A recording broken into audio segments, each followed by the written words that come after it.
સમાચાર સુરતથી, જ્યાં ચાલુ કારમાં બ્લાસ્ટ બાદ આગ લાગતા દીપક પટેલ નામના વેપારીનું મોત થઈ ગયું।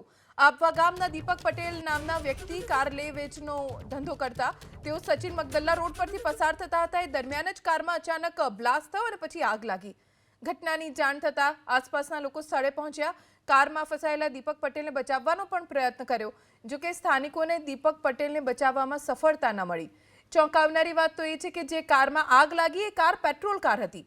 કારમાં આગ લાગવાનું કારણ હજી નથી જાણી શકાયું। પોલીસે સ્થળ પર પહોંચી તપાસ શરૂ કરી છે। વેપારીના મોતથી પરિવાર અને સંબંધીઓમાં શોકનો માહોલ ફેલાઈ ગયો છે, પણ હજી વેપારીના મોતને લઈને શંકા સેવાઈ રહી છે, કેમ કે સામાન્ય રીતે સીએનજી કિટ ફિટ કાર હોય અથવા તો ઇલેક્ટ્રિક કાર હોય તો એમાં આગ લાગતી હોય છે, બ્લાસ્ટ થતો હોય છે, પણ પેટ્રોલ કારમાં બ્લાસ્ટ થયો અને બાદમાં આખી કાર સળગી ગઈ, જેમાં વેપારીનું પણ મોત થઈ ગયું। તો એ કયા કારણોસર થયું એ તપાસ પછી જ ખબર પડશે। સુરતના આભવા વિસ્તારમાં કારમાં બ્લાસ્ટ થતા એક યુવાનનું મોત થયું છે। પરિવારજનો શોકમગ્ન છે, તેમની સાથે જ વાતચીત કરીશું। આપ જણાવો, શું ઘટના બની છે?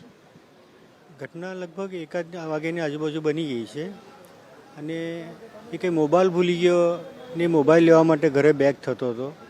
તે દરમિયાન મગદલ્લાથી વળીને આવ્યો કે કેવી રીતે ખબર નહીં, પણ ત્યાં આવતા રસ્તામાં એને સર્વિસ રોડ પર ગાડીમાં આગ લાગી ગઈ અને આગ લાગવાથી મને લાગે કે શરૂઆતમાં કંઈક ગેસ ઊભો થવાથી એને કદાચ શ્વાસોશ્વાસમાં તકલીફ પડી એવું લાગે છે, અને જેના કારણે પછી એમાં આખી ગાડીમાં આગ પસરી ગઈ, જેના કારણે એનું ડેથ થયું ત્યાં આગળ। કારમાં કોઈ બ્લાસ્ટ થયો તો એવું કંઈક જાણકારી? ના, એવું કંઈ ખબર નથી, એવું કોઈ ખબર નહીં હતું।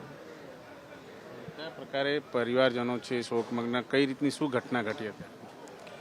ઘટનામાં હવે કારની અંદર જે એમના ઘરે મોબાઈલ ભૂલી ગયો હતો અને જતો હતો, તો એ દરમિયાન હવે જે આ આગ લાગી છે, હવે એ આગ લાગી અને જે આ ગાડીમાં બ્લાસ્ટ થયો અને એમના જે દરવાજા એમથી ખોલી ન શક્યા એવું કશું હશે, જેના કારણે આજે એ નીકળી નહીં શક્યો। એને બચાવવા માટે ઘણા પ્રયાસો કર્યા પણ નીકળી ન શક્યો, અને કંઈક એક મજૂર ત્યાં કામ કરતો હતો, એમણે બી પ્રયાસ કર્યો ખોલવાનો, પણ એ બી આગના કારણે ખોલી ન શક્યો અને એ કારણે આ ડેથ થયું છે। અને પરિવાર ઘણો શોકમાં છે। ખૂબ જ સારા યુવાન હતા અને સમાજની હરેક સમસ્યાઓમાં આગળ પડતા ભાગ ભજવતા હતા, અને કોઈ બી કામ હોય તો તરત જ દીપકભાઈ દોડીને આવતા હતા।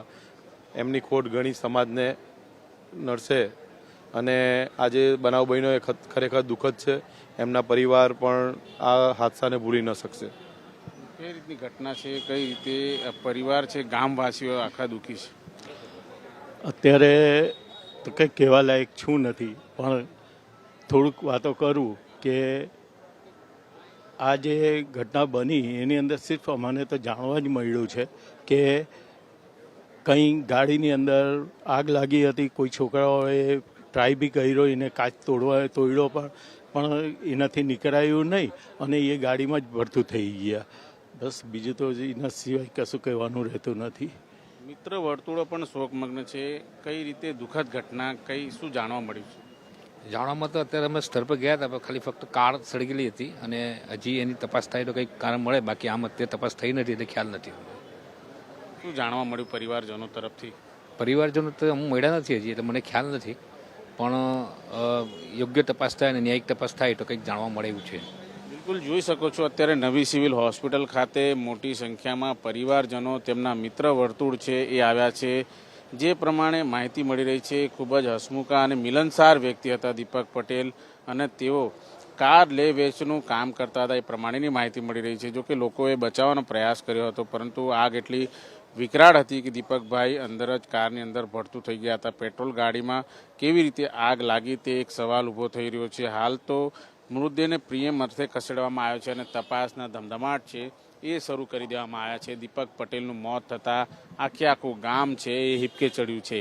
કેમેરામેન રાકેશ પાનવાલા સાથે ધનરાજ બાગલે, એબીપી અસ્મિતા, સુરત।